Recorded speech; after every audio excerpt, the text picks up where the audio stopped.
नमस्कार, आप लाइव बिहार देख रहे हैं। मैं हूं राजमोहन तिवारी।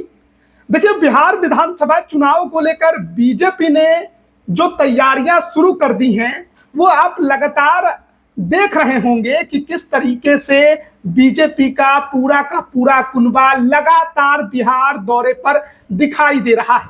प्रधानमंत्री नरेंद्र मोदी जब बिहार आते हैं तो सौगातों की बौछार करते हैं। अमित शाह ने बीते दिनों कई जिलों में संगठन के पदाधिकारी और नेताओं के साथ मीटिंग भी की और कार्यकर्ताओं में जोश भी भरा।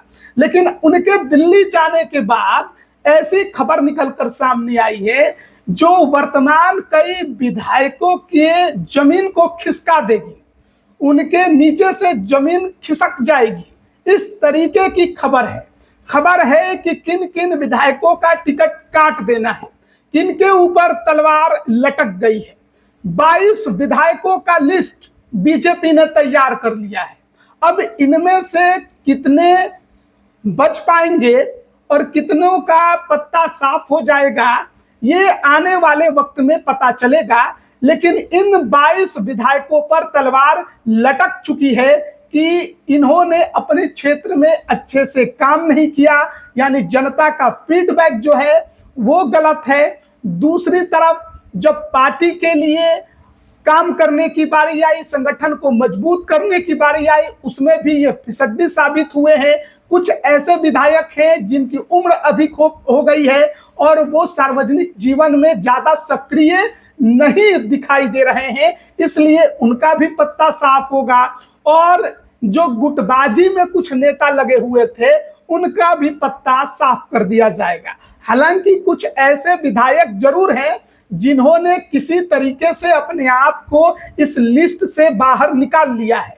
आखिरी तक उन्होंने अपना पूरा दम लगाया, अपनी लॉबी मजबूत की, जहां नाराजगी थी उसे खत्म की। लेकिन फिर भी 22 ऐसे बीजेपी के विधायक हैं जिन पर तलवार लटक गई है और इनमें से कईयों का टिकट कटना तय माना जा रहा है। आपको मालूम होगा, बीते चुनाव में बीजेपी बिहार की राजनीति में दूसरी सबसे बड़ी पार्टी बनकर उभरी थी।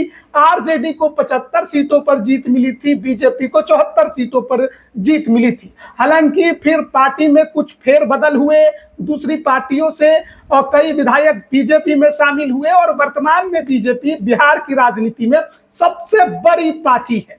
और ऐसे में 22 विधायकों का लिस्ट ये कह रहा है कि बीजेपी ने पूरी तरीके से जमीन पर मेहनत करना शुरू कर दिया है। बीजेपी इस बार कोई कोर कसर नहीं छोड़ना चाहती है। बीजेपी के दिमाग में ये बात भी है कि अब नए चेहरों को मौका देने का समय आ गया है। जो पुराने घिसे पीटे चेहरे थे, अब उन्हें साइडलाइन करने का समय आ गया है। कुछ ऐसे नेता हैं जिनको अब बिहार की राजनीति से उठाकर राष्ट्रीय राजनीति में घुसाया जाएगा। तो ऐसे में जो 22 विधायकों का लिस्ट तैयार हुआ है, जो सूत्रों से हमें खबर मिली है, उनके बारे में हम आपको बताने जा रहे हैं। इसमें पटना जिले के अंतर्गत आने वाली सीट है बाढ़ से जो वर्तमान में विधायक है ज्ञानेंद्र सिंह ज्ञानू, उन पर तलवार लटक चुकी है। ज्ञानू जी पहले जनता दल यूनाइटेड में थे, फिर बीजेपी में आए और कई मौकों पर वो पार्टी के खिलाफ भी बयान देते रहे हैं। हालांकि इन दिनों वो पार्टी के साथ हैं, समर्थन में है और पार्टी के काम में दिखाई भी देते हैं। लेकिन माना जा रहा है कि बाढ़ की सीट पर ज्ञानेंद्र सिंह ज्ञानू के लिए इस बार मुश्किल खड़ी हो गई है और उनका पत्ता कट सकता है। अब पत्ता काटने के कई तरीके होते हैं, या तो सीधे कैंडिडेट बदल दीजिए, या फिर कैंडिडेट बदलने में दिक्कत है तो वो सीट गठबंधन में किसी और को दे दीजिए। दूसरा नाम है आरा की चर्चा इन दिनों बिहार की सियासत में बहुत ज्यादा, क्योंकि पवन सिंह के चुनाव लड़ने की चर्चा है। और ऐसे में आरा विधानसभा में जो वर्तमान विधायक हैं, पूर्व मंत्री अमरेंद्र प्रताप सिंह, सन 2000 से लगातार जीत रहे हैं। एक बार 2015 में उनकी हार हुई थी, उम्र बढ़ गया है, एक ये भी बड़ी वजह है। दूसरा वजह है कि लोकसभा चुनाव में कहा जा रहा है कि पार्टी कैंडिडेट के पक्ष में ज्यादा खुलकर वो नहीं उतर पाए थे, नहीं फील्डिंग कर पाए थे और उनके खिलाफ आर.के. सिंह ने भी, जो पूर्व आरा के सांसद हैं, पूर्व केंद्रीय मंत्री, उन्होंने भी मोर्चा खोल रखा है। और शाहबाद में जो अमित शाह की मीटिंग हुई बीते दिनों, उसमें आरा सीट को लेकर भी बात हो गई है और कहा जा रहा है कि इनके लिए भी मुश्किल खड़ी हो चुकी है। दूसरा सीट है भोजपुर का ही बरहरा। बरहरा से वर्तमान में विधायक है राघवेंद्र प्रताप सिंह, 6 बार के विधायक हैं, आरजेडी से बीजेपी में आए हैं, लेकिन अब इनके लिए भी मुश्किल हो गई है। पार्टी के अंदर इनको लेकर भी नाराजगी साफ दिखाई दे रही है। फिर है मुजफ्फरपुर जिले के अंतर्गत आने वाली कुडनी विधानसभा की बात करें तो वर्तमान जो विधायक है केदार गुप्ता, वो बिहार सरकार में मंत्री है। 2015 में चुनाव जीते थे, 2020 में चुनाव हार गए, लेकिन फिर अनिल सहनी जब सजायाफ्ता हुए तो इस सीट पर उपचुनाव 2022 में हुआ और बीजेपी के टिकट पर केदार गुप्ता चुनाव जीत गए। लेकिन कहा जा रहा है कि इनको लेकर क्षेत्र में पार्टी ने जो सर्वे कराया उसमें इनका फीडबैक अच्छा नहीं आया है और ऐसे में इनका भी टिकट कट सकता है। फिर है नरकटियागंज, चंपारण की सीट है, रश्मि वर्मा विधायक हैं, कुछ चुनिंदा जो कायस्थ विधायक है उसमें रश्मि वर्मा का नाम आता है। 2014 में जब उपचुनाव इस सीट पर हुआ था तो पहली बार यहां से विधायक बनी, फिर 2020 में विधायक बनी, लेकिन फ्लोर टेस्ट जो हुआ था 2024 के फरवरी महीने में, उसमें इनका जो झुकाव था वो आरजेडी के पक्ष में दिखाई दिया और इसी वजह से इनका पत्ता इस सीट पर कटेगा। फिर है चंपारण की ही सीट रामनगर, एससी के लिए रिजर्व सीट है।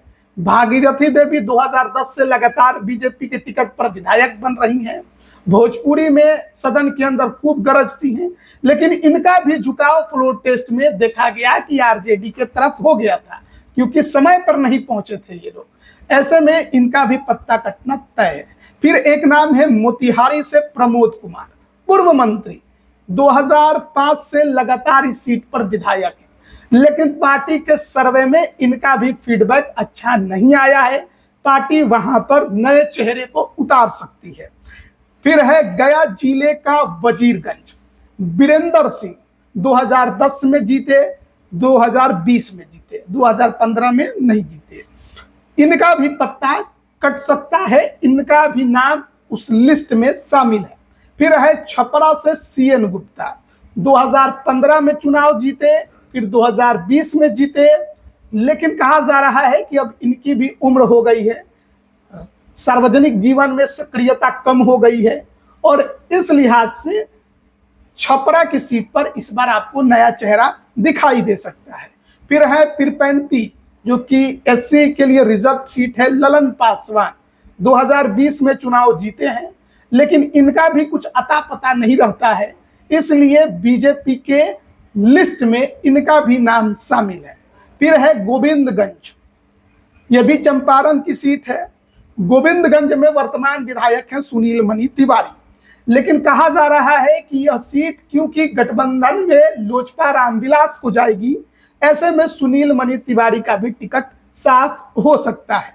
फिर है बांका के विधायक है राम नारायण मंडल, 6 बार के विधायक है, पुराने नेता हैं और इसीलिए बीजेपी अब बांका में नया प्रयोग करना चाहती है, नया उम्मीदवार देना चाहती है। मुंगेर से विधायक है प्रणव यादव के लिए भी मुश्किल है, कहा जा रहा है कि इनका भी फीडबैक अच्छा नहीं है, पार्टी यहां पर भी चेहरा बदलना चाहती है।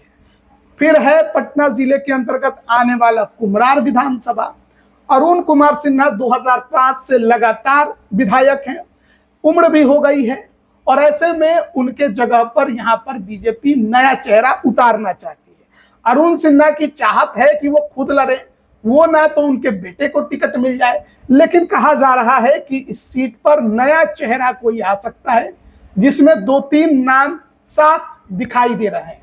एक जो एमएलसी है संजय मयूख, उनका भी नाम है। फिर एक नाम है जो क्रीड़ा प्रकोष्ठ के संयोजक हैं सतीश राजू, उनका भी नाम है और एक और नाम है जिसकी चर्चा चल रही है, पटना साहिब। 1995 से लगातार विधायक हैं नंदकिशोर यादव, अभी विधानसभा में स्पीकर के पद पर है और कहा जा रहा है कि अब इनको दूसरा दायित्व पार्टी देगी, इसलिए अब पटना साहिब की सीट पर पार्टी फेरबदल करना चाह रही है। पटना साहिब से कहा जा रहा है कि इस बार सम्राट चौधरी को पार्टी उतारना चाहती है और इसलिए नंदकिशोर यादव का भी यहां से टिकट इस बार कट सकता है। हालांकि इनकी भी चाहत है कि इनको नहीं तो इनके परिवार से किसी को लड़ाया जाए। गया टाउन प्रेम कुमार 1990 से लगातार विधायक, कभी चुनाव हारे ही नहीं उसके बाद, और बिहार सरकार में मंत्री भी है, लेकिन कहा जा रहा है कि अब इनको भी दूसरा दायित्व पार्टी देगी और प्रेम कुमार की जगह पर गया टाउन में नया चेहरा उतारने की तैयारी है। रीगा विधानसभा सीतामढ़ी जिले के अंतर्गत आता है। मोतीलाल प्रसाद यहां से विधायक हैं, बिहार सरकार में मंत्री भी हैं और कहा जा रहा है कि उनको मंत्री ही इसलिए बनाया गया क्योंकि अब उनके जगह पर कोई नया चेहरा रीगा में बीजेपी उतारना चाहती है। पूर्णिया से विजय खेमका 2015 से विधायक हैं, इनके भी बदलाव को लेकर चर्चा है, बीजेपी के हिट लिस्ट में इनका भी नाम है। अलीनगर से मिश्रीलाल यादव, अब मिश्रीलाल यादव को लेकर क्या ही कहना, सजा याफ्ता हो गए और अब उनकी जगह पर बीजेपी किसको उतारेगी ये आने वाले वक्त में पता चलेगा। औराई मुजफ्फरपुर जिले के अंतर्गत आने वाली विधानसभा सीट, रामसूरत राय 2010 और 2020 में यहाँ विधायक बने, बिहार सरकार में मंत्री भी बने, लेकिन कहा जा रहा है कि इस सीट पर भी बड़ा बदलाव आपको देखने को मिल सकता है। और एक सीट है गोपालगंज, गोपालगंज जिले के अंतर्गत जो ये सीट आती है बहुत चर्चित सीट है, साधु यादव भी यहाँ से चुनाव लड़ते हैं और इस सीट पर सुभाष सिंह का हमेशा से एक पकड़ देखने को मिला है। 2005 से लगातार यह सीट उन्हीं के परिवार के पास रही, पहले वो जीतते रहे, लेकिन बाद में जब उनका निधन हो गया तो उनकी पत्नी कुसुम देवी यहाँ से चुनाव लड़ी और चुनाव जीत भी गई। लेकिन कहा जा रहा है कि कुसुम देवी की सक्रियता क्षेत्र में उतनी नहीं रही, इसलिए क्षेत्र की जनता के अंदर थोड़ी उनको लेकर नाराजगी है। ऐसे में देखना होगा कि गोपालगंज में क्या बड़ा फेरबदल बीजेपी करती है। एक और सीट की चर्चा जरूर है, लेकिन कहा जा रहा है कि वो सीट पर भले कितना भी चर्चा हो, लेकिन क्योंकि नित्यानंद राय हैं तो उस सीट पर टिकट कटना थोड़ा मुश्किल होगा और वो सीट का नाम है लालगंज। संजय सिंह को लेकर भी बहुत अच्छा फीडबैक जो है वो पार्टी को क्षेत्र से नहीं गया है। मुन्ना शुक्ला के खिलाफ लड़ते हैं लालगंज में, इस बार मुन्ना शुक्ला की पत्नी अन्नू शुक्ला मैदान में है और टक्कर बहुत जोरदार भीषण होने वाला है लालगंज में।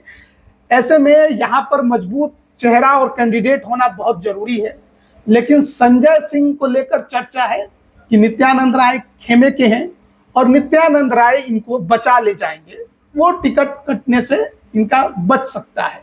तो नाम की जब हम लिस्ट देख रहे थे तो 22 नामों की चर्चा हो रही है बीजेपी के अंदर, इनमें से लगभग लोगों का टिकट कट जाएगा। अब कितनों का बचेगा, किस आधार पर बचेगा, कितना लॉबी वो कर पाएंगे, ये देखने वाली बात होगी। एक और सीट की चर्चा चल रही थी ढाका में पवन जायसवाल की, लेकिन अब खबर है कि उन्होंने अंदर अंदर सब कुछ अपना ठीक कर लिया है। राधा मोहन सिंह के साथ भी जो उनकी नाराजगी है वो भी अब खत्म हो चुकी है, तो उनका भी सीट बच जाएगा। तो 22 नामों का जो लिस्ट है वो हम लोग आपको बता रहे थे और बीजेपी के अंदर इस बार बहुत बड़ा क्रांतिकारी बदलाव विधानसभा में टिकट बंटवारे में आपको देखने को मिलेगा, क्योंकि टिकट भी कटेगा। ये उन लोगों की हम बात कर रहे थे जो चुनाव जीते थे और इनका टिकट कट सकता है, लेकिन इसके अलावे भी जिनको और भी टिकट मिला था लेकिन जीत नहीं पाए, उनमें भी बड़ा फेरबदल आपको देखने को मिलेगा, क्योंकि बहुत लोगों का टिकट इस बार रिपीट नहीं होने वाला है और बीजेपी ने इस बार पूरा मूड बना लिया है। नए चेहरे के साथ उतरेंगे, नई राजनीति करेंगे, नए तरीके से करेंगे, क्योंकि सरकार बनानी है और आप अंदाजा लगा सकते हैं जिस तरीके से केंद्रीय नेतृत्व जो बीजेपी का है लगातार बिहार दौरे पर दिखाई दे रहा है। कहीं भी किसी प्रकार की कोई चूक नजर आ रही है, तुरंत उस पर एक्शन हो रहा है। अब तो पवन सिंह को लेकर भी आप देख रहे हैं कि उपेंद्र कुशवाहा के साथ उनकी मुलाकात करवा के जो नाराजगी थी उसे खत्म करके राजपूत कुशवाहा का जो जुगलबंदी को शाहबाद में एनडीए को मजबूत करता था उसे एक बार फिर पटरी पर लाने की कोशिश की गई है। तो देखना होगा कि जब सीटों का बंटवारा होता है तो कौन सी सीटें किसके पास जाती हैं, और जब टिकटों का बंटवारा बीजेपी करती है तो इस लिस्ट में से कितनों का नाम कटता नजर आता है। आप इस पर क्या राय रखते हैं कमेंट करके जरूर बताइएगा। आप सभी का बहुत बहुत धन्यवाद।